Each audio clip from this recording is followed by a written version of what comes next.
There are already iPhone 17 problems, and some of them are the kind Apple won't throw on a slide with dramatic music. If you're on the fence about upgrading, or you just unboxed yours and something feels a little off, this is the video you watch before the return window closes. Quick, honest ask before we dive in. We're sprinting to our first 10,000 subscribers, and your sub directly funds these no-fluff, real-world tests. If you want the follow-up fixes, hidden settings, and the inevitable Apple Quiet Update breakdowns, hit subscribe right now. It's free, it helps a ton, and it makes sure you're early when the next surprise drops. Let's rip the bandage off with the one you'll notice by lunchtime: battery swings. On paper, all-day battery. In real life, the iPhone 17 can be Jekyll on Monday, and Hyde on Tuesday for reasons that aren't obvious. One day you stream music, navigate, shoot a couple of 4K clips, and land at 38% by midnight. The next day, same routine, same apps. You limp home at 17% with the red bar judging you. What changed? Probably nothing you meant to change. Background photo indexing after a big shoot, a location-heavy app refusing to nap, an overeager cloud sync, that one fitness app chewing GPS for reasons. These are ghost drains. Apple's It Just Works design is great, until something just works in the background like a toddler with a Sharpie. The fix is boring, but effective. After a day like that, open Settings battery lasts 24 hours, and scroll past the pretty graph to the app list. If something you barely used is sitting at the top, it's the vampire. Flip off background app refresh for it. Check location access to while using, and, yes, actually kill and relaunch it. The charging situation itself is a vibe check for 2025. Apple is still conservative. With a legit USB-C PD brick, you'll get steady, safe speeds, but not the pit lane rocket boost your Android friend brags about. Is that annoying at 3% in an Uber? Yep. Is it also the reason your battery will likely be healthier in year 3? Also, yes. Wireless charging, convenient, still slower, and placement sensitive. If you slap a thick case on a wobbly stand and the coils aren't aligned, you're basically heating a glass sandwich. Heat triggers battery protection, which throttles charging, which makes the slow feel even slower. Use a stand that locks into place. Check that little charging animation when you dock it. And if you're in a hurry, plug in, especially right before you leave the house. Your future self will write you a thank you note. And since heat came up, let's talk thermals. Day to day, the iPhone 17 is calmer under load than previous years, especially during long exports and gaming sessions. But thin slabs make bad radiators. Physics didn't take the year off. Stick the 17 on a sunny dashboard with wireless CarPlay, maps blazing, podcast streaming, and a charging puck feeding power in, and you build a terrarium for heat. The phone does the right thing. Drops brightness to save the panel. Slows charging to protect the battery. Keeps performance steady, but not joyful. You'll call it overheating, but it's really over-environment. The unsexy fix is the best one. A vent mount that blow cool air on the back. It's $9, it works, and it turns a frustrating road trip into a non-event. Bonus, if you use a case, avoid the chunky, insulated ones for long drives. Great for drops, terrible for airflow. Software quirks, of course. New iOS plus new hardware equals housekeeping galore. In the first 24 to 48 hours, the phone is building indexes for photos, messages, and on-device intelligence. And it doesn't always tell you that it's doing chores. That's when you'll see widgets load like they're on dial-up, Spotlight search forgets names you know it knows, and some apps feel sticky. Let cook, plug in overnight, leave it on Wi-Fi, and don't factory reset out of panic. Most my new iPhone is sluggish posts or just the OS tidying up. The real bugs are usually smaller. A notification channel that didn't migrate cleanly to focus filters. A wallpaper blur toggle that ignores your preference until a reboot. A random crash in the Photos editor when you export a big HEVC clip. Apple will patch, they always do. Meanwhile, if notifications feel haunted, open focus settings and reapprove which apps and people are allowed. iOS errs on the side of don't bother you, which is a nice way of saying we muted 3 people you actually needed. Connectivity quirks deserve their own corner. 5G is a soup bowl of bands and carrier settings. Not all unlimited 5G plans behave the same. You might see lower throughput on a budget sub-brand if the exact tower your friend's mainline plan flies on. Wi-Fi 7 support is cool, but your home router probably isn't there yet, so don't expect miracles at home.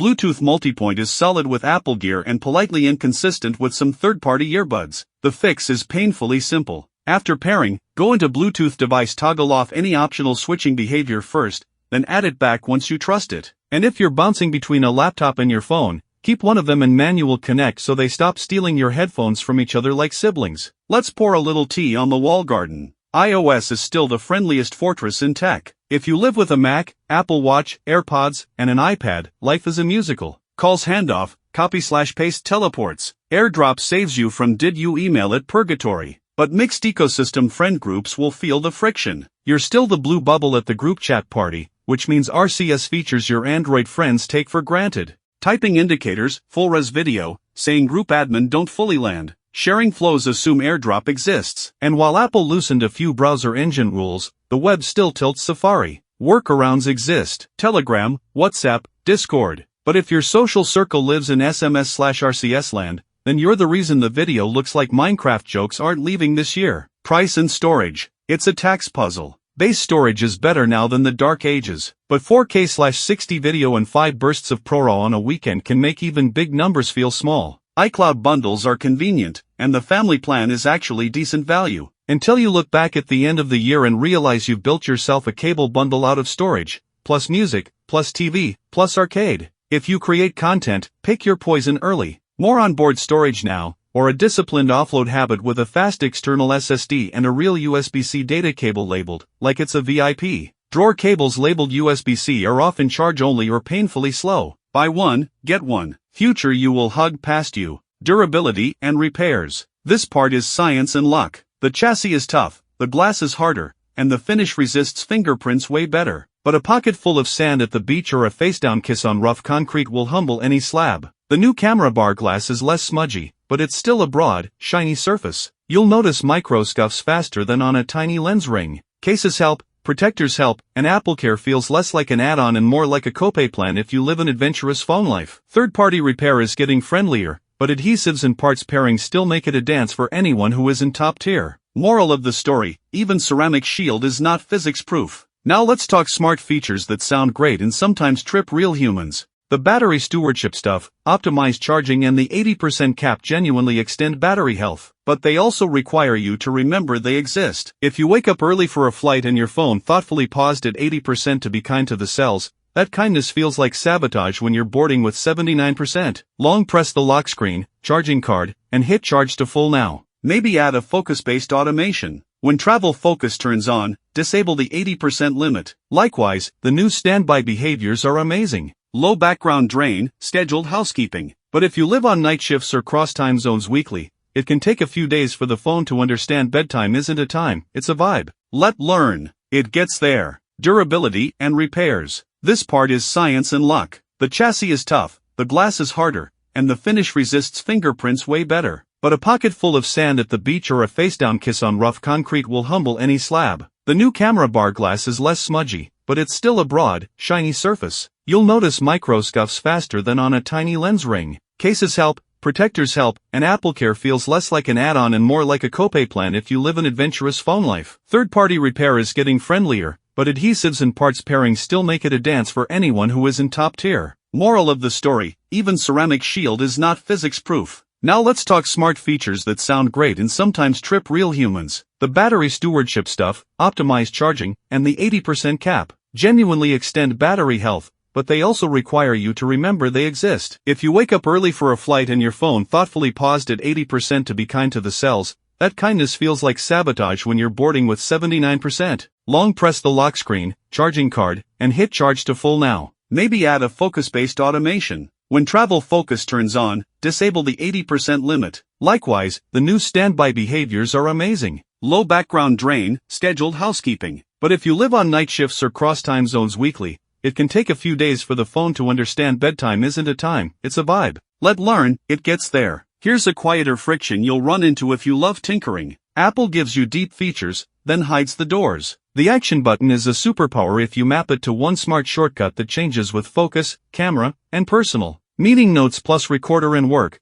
playlist plus workout and fitness. But the default options sell short. Back tap turns into a magic trick if you set triple tap to Shazam or screen record, but it's 5 menus deep. Standby is a nightstand king if you set night mode to red and lock a calendar plus reminders layout. But again, Barry, none of this is broken. It's just Apple assuming most people don't want to think about settings. If you like your tech to fit you, spend an hour making the action button, back tap, focus filters, and standby yours. It's the difference between nice phone and this thing gets me. Performance expectations are another place where perception versus reality gets spicy. The iPhone 17 is absurdly fast. But if you're coming from a recent Pro model and your life is email, socials, and photos, you might shrug because everything already felt instant. The actual upgrades are quieter, sustained speed under heat, lower standby drain, better mic isolation, less jitter when panning in 4K, faster on-device transcription. Those don't sizzle in a carrier aisle demo, but they're the reason your day is calmer. If you want to feel the speed, push it.